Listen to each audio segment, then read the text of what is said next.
CTV's Adrian Ghobrial now on how that meeting went and where talks stand. Adrian?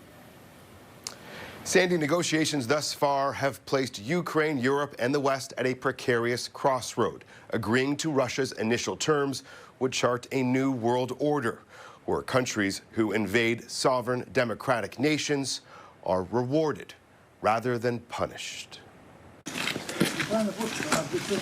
Russia's defense ministry says this video released today shows their troops walking through the Ukrainian city of Pokrovsk. This soldier saying the Russian army has cleared the city as they raise their country's flag for a photo op as conquerors of a European city. So pleased to see you. Today in Moscow, Donald Trump's son-in-law, Jared Kushner, and his special envoy, Steve Witkoff, sat down in the Kremlin with Vladimir Putin to discuss the framework of ending the war in Ukraine. Though before today's meeting with U.S. officials even began, Putin delivered a threat after being questioned about Europe's military stance against Russia.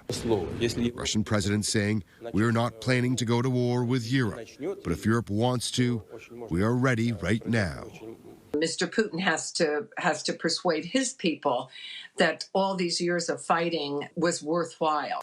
Prime Minister Mark Carney has already joined more than a dozen world leaders in saying that the initial plan tabled by the U.S. to end the war in Ukraine still needs additional work. That seemed to be basically a Kremlin shopping list, making demands of Ukraine, basically cutting it off from the Western world. Today's summit in Moscow comes after 2 days of negotiations between U.S. and Ukrainian officials on the framework of a counter-proposal, though many remain skeptical that these talks will lead towards a path to a just peace settlement. New scenes of destruction and death continue. 1,378 days since Russia's full-scale invasion of Ukraine began. This week, the Canadian government secured its membership into Europe's Defense Industry Pact, which has vowed to bolster Ukraine's forces. Sandy. CTV's Adrian Ghobrial.